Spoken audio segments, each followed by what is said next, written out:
Yo, what up, what up, what up? Welcome back, brothers and sisters. My niggas and my bitches. How the fuck y'all doing today?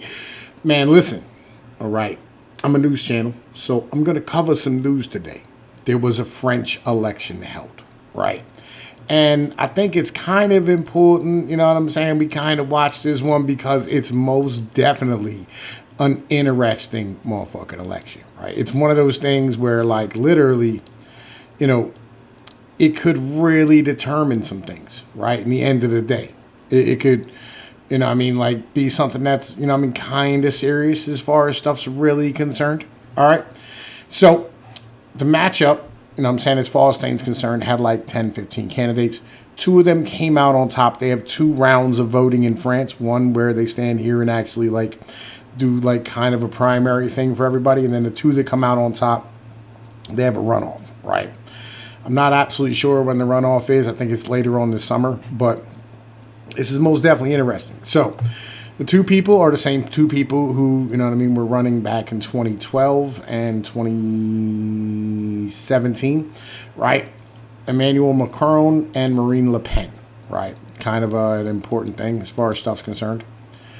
So let's go over some of these issues because it's super interesting, right? We'll start with Russia and NATO because it's in the news, right? Marine Le Pen has been critical of Russia's invasion of Ukraine, but her reliance on Russia for bank loans and her party and her friendly relations with Vladimir Putin have not been forgotten. Her campaign team had to deny pulping 1.2 million election pamphlets because they featured a photo showing her shaking the Russian leader's hand ahead of the 2017 election. She's also no fan of NATO, proposing that France leads the integrated command while remaining in the organization as it was from 1966 to 2009. After the war, she believed there should be a strategic reapproachment between NATO and Russia. Emmanuel Macron has played a key diplomatic role in the war with France, holding the presidency of the EU. That initially worked in his favor in the opinion polls, but he acknowledged he was not fully focused on the race for the presidency, holding his first big rally only 8 days ahead of the first round. Okay. We'll look at the green stuff. Marine Le Pen is not known for her green views. Not only she wants to stop building wind turbines, she wants to start dismantling the ones that already exist and wants to end subsidies for renewable energy. She also wants to ban food imports that don't meet French standards, and she aims to force school canteens to provide 80% of French agricultural products. I'm with that ideology, right? I mean, I'm not, like, I don't really care about the wind turbines things. Like, do what's good for your country. You know what I mean? Like, what works for y'all in your geography and what is able to collect the most energy, whether it be solar, whether it be wind, whether it be gas, whether it be coal. It's, you know what I mean? Whatever's good for y'all. I think you should be building nuclear plants, but France has been dismantling nuclear plants, you know, because it's ridiculous, right? Emmanuel Macron has already secured backing of the one green presidential candidate. What the fuck does that have to do with the goddamn fucking actual, you know what I mean, shit? He wants to make France the first big country to stop using coal and gas and has pledged to build 6 new nuclear power stations to add to France's energy mix of 75% nuclear. He has called Marine Le Pen's plan to leave renewable energy a complete aberration. That's retarded. Health and education. The so-called healthcare deserts in rural areas of France have become a big election issue. Emmanuel Macron wants to recruit another 50,000 nurses and caretakers, I'm guessing, by 2027. Marine Le Pen blames her rival for the closure of 18,000 hospital beds during his presidency and proposes a halt to further closures and the creation of another 10,000 nursing places.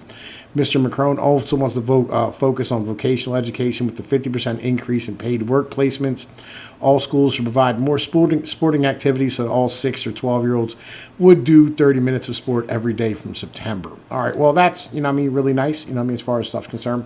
But this is the one I really love. This is the one everybody's like, you know, man, what they're trying to do to us, they do to Europe first, man. You know, I've heard that from a lot of these dumb conspiracy theory fucking morons. Right, but, you know what I mean, like, yo, let's keep this 100%. Check this shit out. Marine Le Pen has promised a raft of measures to cut the cost of living. She wants to scrap the income tax for all people under the age of 30. reduce the VAT, the value-added tax on fuel, from 20% to 5.5%, and abolish it on 100 other essential items. She wants to get businesses to raise wages by 10%, making the increases free of employer tax contributions, and push up teacher salary by 3% a year for the next 5 years. She also wants to slash toll fees on motorways by making 15% by renationalizing them, the private public broadcasting, and to private public broadcasting by scrapping the TV license fee of $138 euros. I don't even know what the fuck that is. Emmanuel Macron says the government has already spent billions of euros capping energy bills and proposes that the employers should be allowed to give staff an untaxed bonus of up to $6,000. He also wants to just get rid of taxes on normal people. Like, we're here. You know what I'm saying? Legit, we're at that point where it's like, yo, look, y'all know that you're the problem, right? You are now starting to recognize this. And I'm loving the fact that they're starting to really recognize this nonsense. Legit. All right. So, pensions. Emmanuel Macron wants to pay for much of his program by raising the pension age from 62 to 65, but his policy has not played well with voters. No shit, especially on the left. So now he's indicated he could be raised to 64 instead. He said, it makes sense. I should be ready to listen, he explains. He has also promised to raise the minimum state pension from 950 to 1,100 euros a month. And Marine Le Pen wants to keep the pension age at 62, although anyone who began working at 20 could retire at 60. She said voters would understand her opponent was trying to win over or appease left-wing voters. She wants to raise the minimum state pension to $1,000 less than opponent. Well, you know, like it is what it is. You know what I mean? All right. France immigrants. This is fucking beautiful. I'm loving this. Marine Le Pen wants a referendum on immigration. We're planning for strict rules for entering France and becoming a French under a highly controversial proposal called Priorité Nationale, national priority. She wants French nationals to be given housing and social services ahead of foreigners. Hear, hear. With 620,000 homes for foreign nationals put on the market for families where at least one parent is French. She was initially in favor of holding a referendum on the death penalty before realizing it was anti-constitutional. Man, listen, that's whatever's clever, bro, right? This is, a thing of how many immigrants have been to France or started coming to France over the past 20 years. It's jumped up like 4% of the, foreign-born population, right? Kind of important. Headscarves. This is a bit of a cultural war thing, and I personally don't really give a shit. I get more upset when I see somebody in a mask and a headscarf. I mean, like, whatever your culture is, if you wear a scarf because, like, that's what the fuck, you're supposed to do for your religion, it's your business. I don't give a fuck, but whatever. Marine Le Pen wants to ban women from wearing fucking headscarves in public because, in public places, and fine them for not doing so. She calls them a veil. She calls the veil a uniform imposed by people with a radical vision of Islam. France has Western Europe's biggest Muslim population, and 69% voted for far-left candidate Jean-Luc Mélenchon in the first round. The Muslim vote could play an important part in the second round. Emmanuel Macron has no plans for change and made clear his opposition to his rival's policy by praising a young woman wearing a hijab who said she was a feminist. That is the best answer to all the nonsense, he said. That's just fucking nonsense. Like, wearing a hijab, right, is anti-feminist.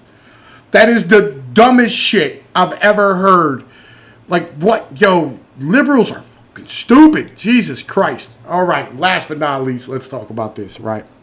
Emmanuel Macron has called this election a referendum on Europe, arguing that Europe protects France from crises and war, accusing his opponent. You're the only military of size on the fucking continent. How does Europe protect y'all? You protect Europe. Actually, the United States protects Europe. You know what I'm saying? You want to be real fucking technical about things. Marine Le Pen has moved a long way from her original plan to leave the EU, although the Macron camp believes this is her ultimate plan. Nobody is against Europe, she said after the first round. And yet in 2012, she was in favor of pulling France out of the EU. Fucking do it. Like, yo, break that shit apart. Like, yo, for fuck's sake. Yo, these fucking globalists are ridiculous, right? A stance which was then dropped in 2017 when she said that she wanted to leave the euro instead.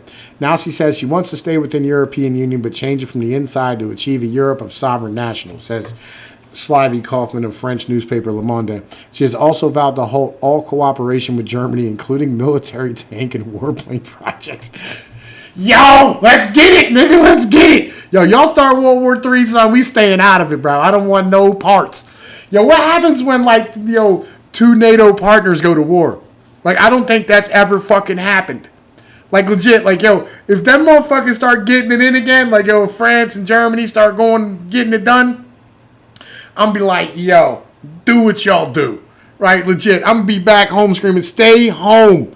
Legit, let's keep our boys out of this one and let them fight it the fuck out. Because legit, all they want to beef. Let them do what they do, man. It just is what it is. They're like two brothers fighting and shit, man. You can't stop them. In Admirer of Brexit, he talks about freeing France from the straitjacket of Brussels while denying she harbors hopes of a Frexit. Frexit. It's fucking hilarious. But yo, look, I wanted to drop this video for y'all today, man. I hope y'all enjoy it. Have a great day. Join the Patreon. You know the fuck is. Hit the Streamlabs. Support the motherfucking channel. You know what it's hitting for, yo. Peace be like one. Love y'all. Later.